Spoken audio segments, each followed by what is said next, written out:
I'm Lou, another episode of My Car Story. Today I'm here with Herb Lederer. Herb, good to see you. Good to see you, Lou. And we're in for a special treat.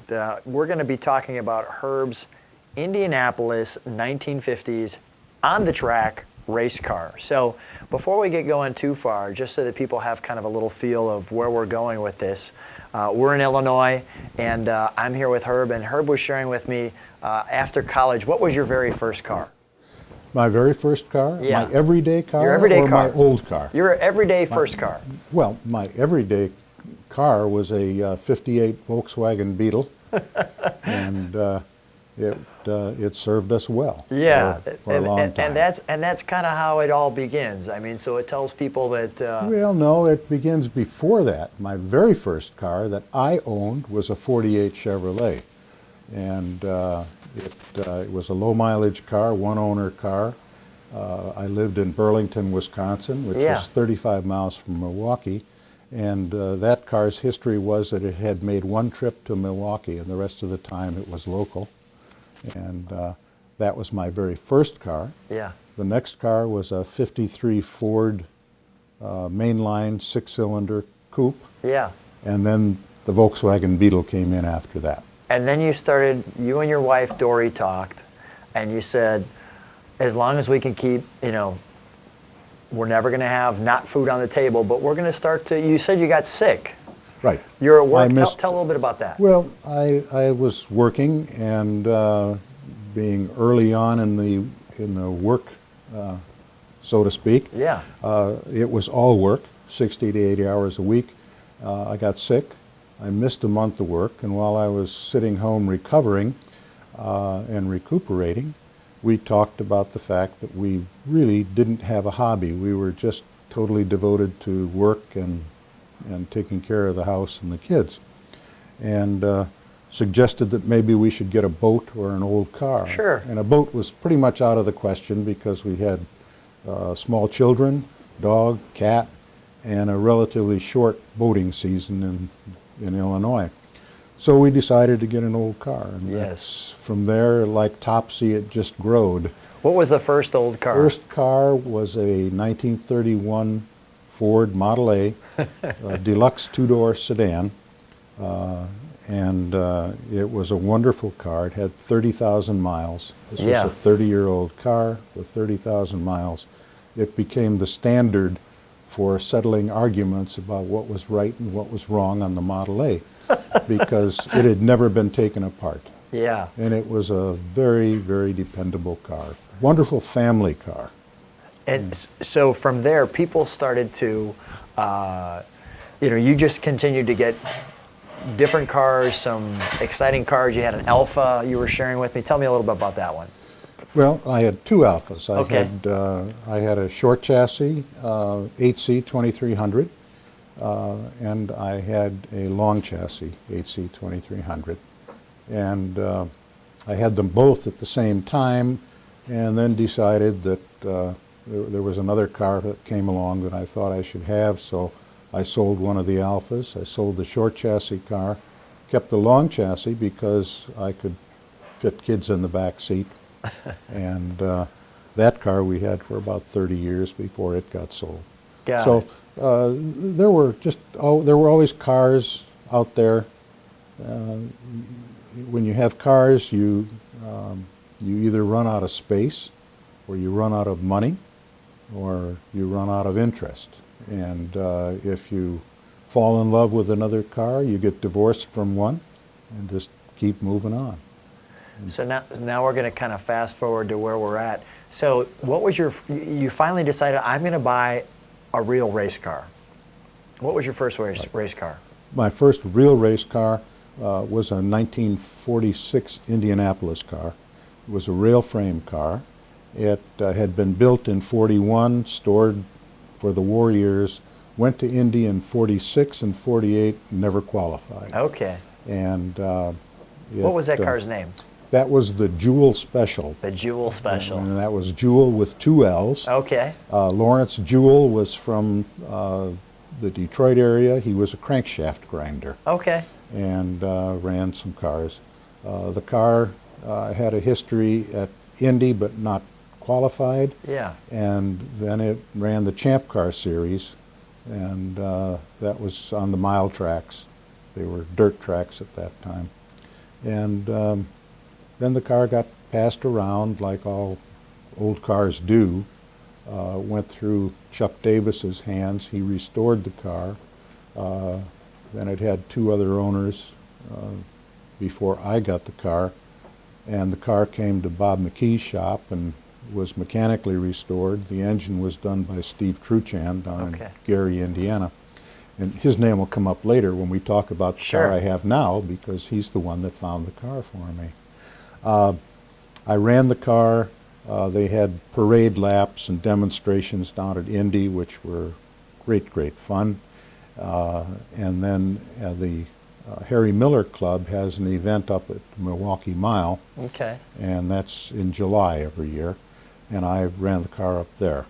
And that was where you could pretty much run the car to your comfort level. Okay. And so I ran that car for a number of years there. I owned the car for 14 years. I sold it in 2014. It was a fairly tight cockpit, and you sat very upright in that car. Okay. And it came to a point where I couldn't lift my leg high enough to get it all the way off the clutch. Okay. So I decided I probably should sell the car.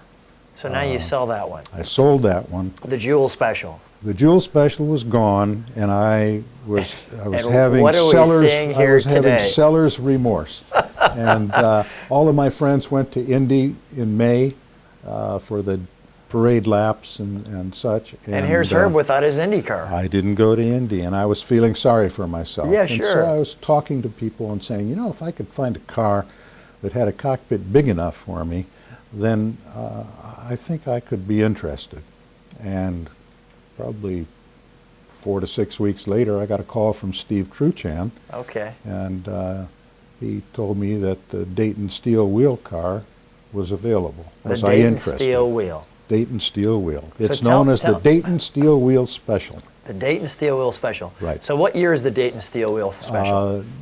The car first went to Indy in '51. Okay. Qualified with Andy Linden driving. So this is a real Indy race car. This is an Indy race car. It was on the track, and it was there. And please don't ask me how it finished, because I can't remember. I've got it all written down. Someone and I will can write look that it in up. our YouTube blog or something. Right.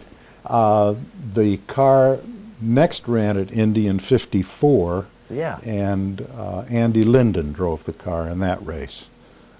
So what happened to 52 and 53? 52 and 53, they couldn't get it qualified. They couldn't get it fast enough. And qualification is by speed. That's right. Okay. That's all. Yeah. If you go fast enough, you can You can run with the big dogs. Yeah, you don't run fast enough, it waits for another year. That's right. So who made it faster from 51 to 54? Probably the driver. Okay. Probably the mechanic. Continue it to was running work on it. Basically the same running gear. It ran with a 270-inch Offie engine. Yeah. Tell me what an And, Offie means. It's Offenhauser. Okay. It's double overhead cam, 270-inch displacement. And this was the Indy engine at that This time? was the engine. At that and time. remained the engine for a number of years. Yes. So, you know, what makes them faster? Who knows? Yeah, Because they didn't change the bodywork very much. Right. If at all. And you know, it's pretty much the driver. Excellent. The driver, track conditions, but everybody has the same track conditions. Yep. So that part is pretty much equal. Okay.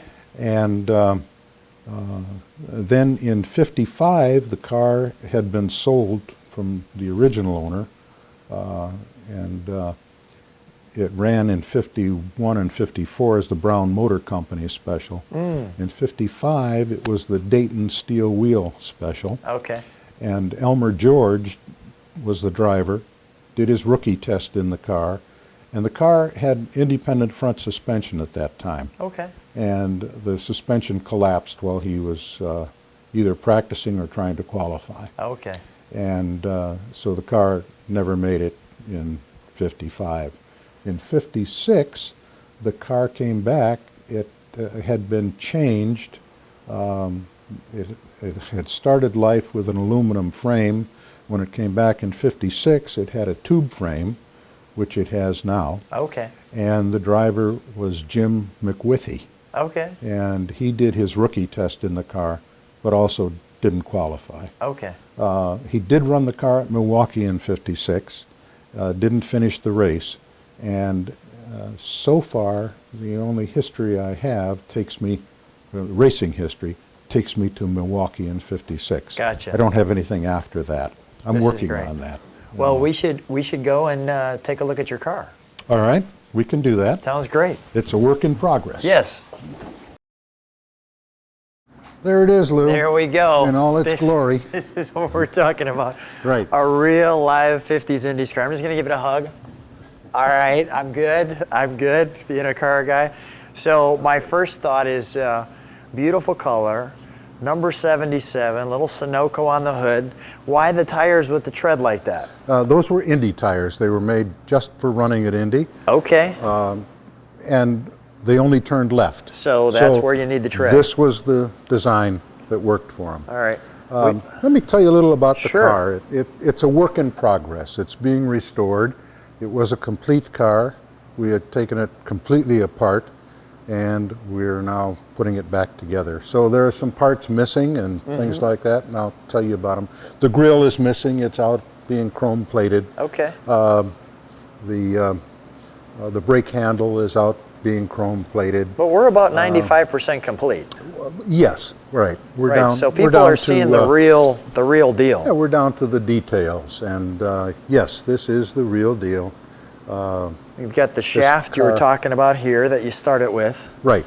The starter is a remote starter, and basically it was an aircraft starter. Okay. Because they had to have a lot of torque to turn the engine over. Yeah. If these engines are running on alcohol, they're running 15 to 1 or more compression ratio. This engine is running on gasoline. I chose to not run it on alcohol because alcohol is a maintenance problem. Okay. Gasoline is another problem, but since we're not racing, then we can run it on gasoline and be very happy with that. Why is there That's the air intake. The air intake. The 2 carburetors are here. Okay. So it brings fresh air in and puts to the carburetors. Okay. Brings in cool air to the carburetors, and you know, some people would call it a cold air box, but it's not a box; it's a tube. Okay. And we can pull the engine. We can pull the hood. We can. Okay.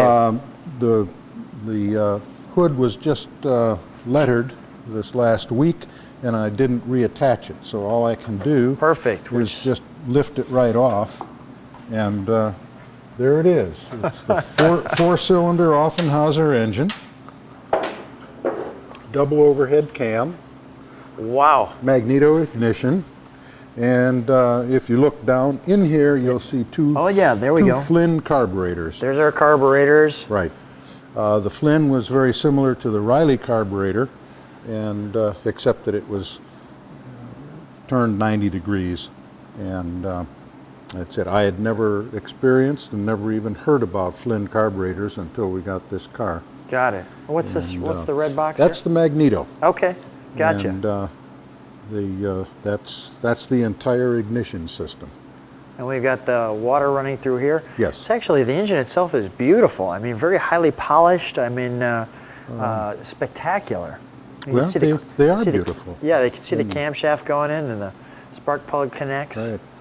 When you go into Bob's office after a while, you'll see Bob McKee, okay. You'll see a display engine there, which is an Offenhauser engine, but it's a 110-inch engine and was used in midget race cars. We should give a quick shout out. Bob McKee, we're at McKee Engineering. That's where you're keeping and working on your car. That's right. We've got the great Offenhauser engine, little plaque there. Yep. Fantastic. And the suspension, I mean, is beautiful with the chroming. And let's take a look back in here. Well, back here, it's pretty much the main workstation, so to speak. There's an air pump for putting air pressure into the fuel system to deliver fuel to the carburetors. 3-speed transmission, and then the fuel supply is here with a fuel shutoff next to the driver, so he could turn it off if he had to. You'll notice there are only 2 pedals. There's a accelerator, okay, and a clutch. this here, Right, and the brake, and this is a temporary brake handle, but the brake is outboard, mainly because there's not a whole lot of room in that cockpit once you get yourself in there, and it just works out that way. When I got the car, it had a hand clutch, and the brake was inboard. And if you can imagine driving this car with one hand working the clutch, and the other hand shifting. Oh boy. And then who's going to steer? Because you've run out of hands. And this isn't the original steering wheel that's getting worked on. That is the original steering wheel. Oh, is it? There's a new one that's in transit right now. It should be here today or tomorrow.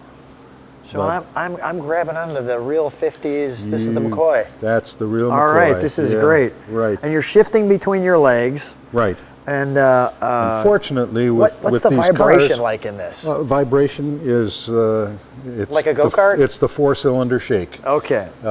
There's a unique vibration that comes with a 4-cylinder engine, and this one has it. Okay. So plus it has a very loud voice. with the exhaust. Right. There's no speedometer. It's just all tack and making sure that you don't over rev. It's Got it. Miles per hour doesn't mean a thing, but RPM is everything. Okay. That and oil pressure and water temperature. And this is our gas tank here. That's it. How do you open that up? Well, it's got a big mouth. And you just so this is quick induction fuel. This is lift up and drain. Right. Got it. They were dumping big cans in. Get in, get out. And that's it. Got it. So that's. Just looking at this from the 50s reminds me of the current Chrysler. Well, I say current, but back in the 60s when they would have this on the Charger, and you'd see these now on Dodge Vipers and things like that. That mechanical gas cap feel. So that's very similar to what I had on some English sports cars that I had. Yeah. Let's go around to the back release. with the big 77 tail on the back, and it's beautiful. It's a big tail because it covers a big fuel tank. That fuel tank extends from here back to here. Just fills this entire tail. It's probably originally was a 70 or 75 gallon tank. It's been modified, and we're now down to maybe 15 or 20 gallons. Beautifully aerodynamic. Well, and let's take a look at for the day. The exhaust. Exhaust is a 3.5-inch pipe. Comes out of 4-header, 4-tube 3.5-inch pipe. Right, and there is no restriction in that pipe. And you take this car yourself out and put it on the track occasionally. And I hope to. I haven't driven the car yet. Not yet. Okay, so we'll be here for that. But clearly the bolt-on for the exhaust. And have you started it yet? I have not. Okay. No, all right. It's ready to go. All we have to do is put fuel in, but the starter is not here. Okay. It's being worked on, put together, and built up. I'll come back again for the start. All right, you're welcome to come. That would be Bring great. your earplugs. Yeah, that's going to be awesome. We'll let people hear that at another time. But today we're just going to enjoy what we've got here today. All of the body panels are held on with these Zeus fasteners. Okay. So that if you're working on the car, you can take all the panels off and you're left with nothing but frame and running gear. Got it. And the frame right now you said is a tube. The frame is a tube. You can just see it in here. I can. And on the other side you could see it. Yep, you can see it on the side there. And the front axle is a solid axle. And these are the underside panels too. Those are the belly pans. Yeah, those are the belly pans. So it's smooth on the bottom. So it's just one big aerodynamic bullet running down the track. Well, that's the theory. Sounds great. Well, Herb, thanks for letting us take a look at your awesome car. I love this section in here too, where the exhaust is coming out and you can see down in there. Thanks so much for being on My Car Story. Thanks for coming. Thanks.